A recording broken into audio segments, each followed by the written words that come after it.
بسم اللہ الرحمن الرحیم۔ بہت معتبر نام اور میرے رفقائے کار اسٹیج پر بھی ہیں، سامنے بھی ہیں، کیونکہ وقت کم ہے میں لمبی بات نہیں کر سکتا، لیکن ایک بات یاد رکھیے، جو یہاں موجود ہیں ان کے لیے بات کر رہا ہوں۔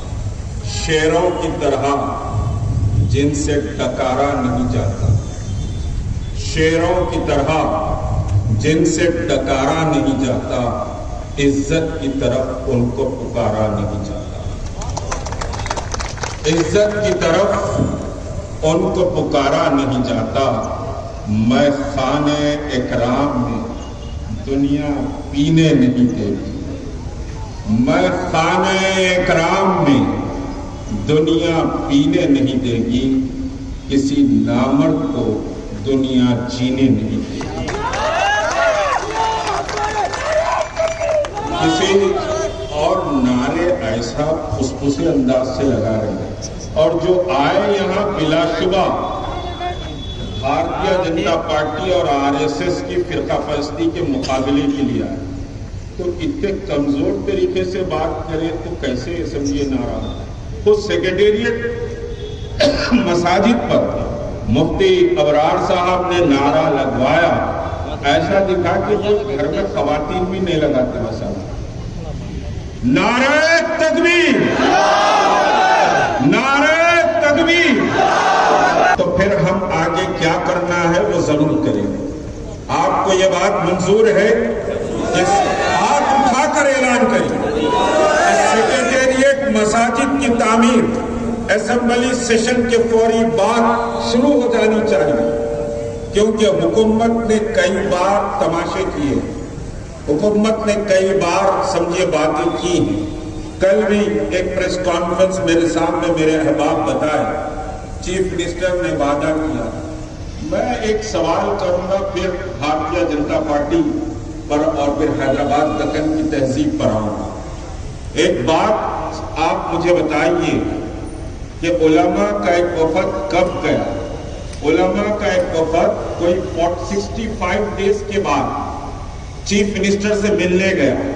65 دن سے پہلے آپ نے ملین سگنیچر کیمپین پورے اسٹیٹ میں سمجھیے کے ساتھ چلائی، خصوصی دعائیں مساجد میں مانگی گئی۔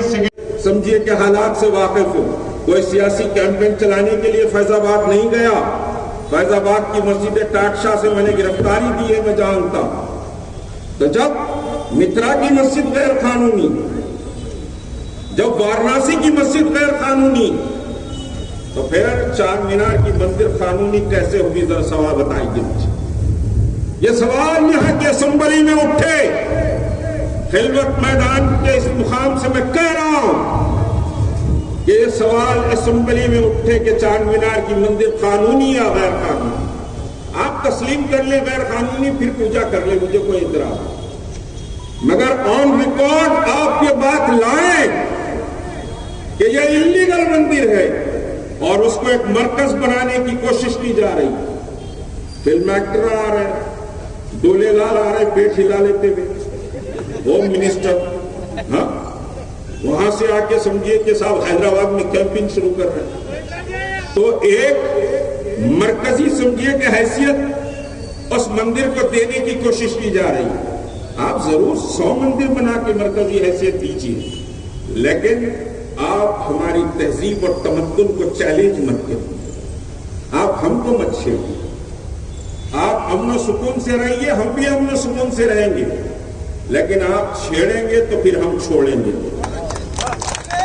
بہت کلیئرٹی کے ساتھ بات کہہ رہا ہوں کہ آپ چھیڑیں گے تو ہم نہیں چھوڑیں گے۔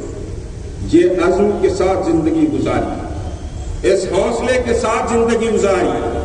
کوئی میں جذباتی بات کہنا نہیں چاہتا، وہ توڑنا چاہتے ہیں۔ آپ سمجھتے ہیں کہ ہم اس ملک میں بھیک منگے ہیں، ہم غلام ہیں، ہم سیکنڈ سٹیزن ہیں۔ یہ ملک آپ کا ملک ہے، اس ملک کو آپ نے بنایا، اس ملک کی تقدیر آپ نے لکھی ہے، اس ملک کی جدوجہد کی آزادی آپ نے شروع کی ہے، اس ملک کی جدوجہد کی آزادی میں آپ امام رہے ہیں. آپ کے علماء نے اس ملک کی آزادی کے لیے قربانی دی ہے. بتاؤ کوئی مائیکل اگر ہے تو کوئی مذہب ملک کی جنگ آزادی میں دھرم یدھ کا اعلان نہیں کیا. دھرم یدھ کا اعلان، جہاد کا اعلان صرف مسلمان علماء نے انگریزوں کے خلاف کیا. ہم اس ملک کی آزادی کے لیے ہمارے علماء نے جہاد کا اعلان کیا. کسی اور قوم نے دھرم یدھ کا اعلان ملک کی آزادی کے لیے نہیں کیا. اور اس ملک کو آج یہ تو سمجھیے بلکہ اس ڈیلیگیشن میں ایک عالم صاحب بھی گئے تھے. انہوں نے بقرعید کو مجھے فون کر کے یہ کہا تھا کہ ملک صاحب ایسا لگتا ہے کہ سیکریٹریٹ کی مساجد ہمارے ہاتھ سے نکل گئی.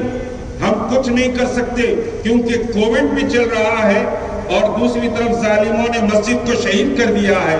تو میں نے کہا مولانا مایوس ہونے کی ضرورت نہیں، ابھی ہم زندہ ہیں، لڑائی لڑیں گے. اور وہ لڑائی یہ جوائنٹ ایکشن کمیٹی کے یہ جو بیٹھے ہوئے لوگ ہیں، وہ لڑائی انہوں نے شروع کی لڑائی لڑنا. اور تلنگانہ کے ایک چھوٹے چھوٹے قصبے میں بھی ملین سگنیچر کیمپین کی مہم پوری طاقت سے ہوئی. یہاں ظہیر آباد کے اور دوسرے علاقوں کے ذمہ دار بھی سمجھیے کہ اس وقت آئے ہوئے ہیں. انہوں نے سگنیچر کیمپین کو چلایا اور 1 ملین سگنیچر کیمپین کی تکمیل ہو رہی تھی تو علماء نکل کر سی ایم کو بولنے گئے کہ ہماری مسجد شہید ہو گئی، آپ کب بناتے موسیٰ. اور ہمارا یہ اسٹینڈ تھا کہ ہم حکومت سے مساجد کی تعمیر پر کوئی بھیک نہیں مانگیں گے. مساجد حکومت نے شہید کی ہے، سڑکوں پہ طے کریں گے کہ حکومت مساجد کیسے بناتی ہے. ہم بھیک مانگنا نہیں چاہ رہے تھے. کوئی ڈیلیگیشن جوائنٹ ایکشن کمیٹی میں مفتیان اکرام اس وقت موجود تھے. خود سمجھے کہ مفتی ابرار صاحب بھی موجود تھے. یہ سب سمجھے کہ ایم پی جی اور تمام جماعتیں موجود تھی. جب یہ فیصلہ میں نے سمجھیے کہ صاحب جوائنٹ ایکشن کمیٹی کے سامنے کرا کہ ہم حکومت سے بات نہیں کریں گے سیکریٹریٹ مساجد کے مسئلے پر، بلکہ ہم مسئلے کو مسلمانوں سے رجوع کر کے حل کروائیں گے، تو بعض لوگوں نے کہا کہ بغیر حکومت کو بولے کہ مسجدیں کیسے تعمیر ہوں گی. تو میں نے جواب دیا ہم بھیک مانگنے والی قوم سے نہیں ہیں، ہم حق چھیننے والی قوم سے ہونا چاہیے. اور یہ اللہ کا کرم ہے کہ حکومت کو مجبور ہونا پڑا، ورنہ مساجد کی بات کو بھلا دینے کی بات کی جا رہی تھی. مساجد کے مسئلے کو لہت و لال میں ڈال دینے کی حرکت کی جا رہی تھی. جوائنٹ ایکشن کمیٹی نے کووڈ میں پوری پابندی سے مقابلہ کیا اور مساجد کی بات ہوئی. اب مساجد صرف مساجد بن رہے ہیں. ایک سوال میں آپ تمام سے کر رہا ہوں اور میں سوال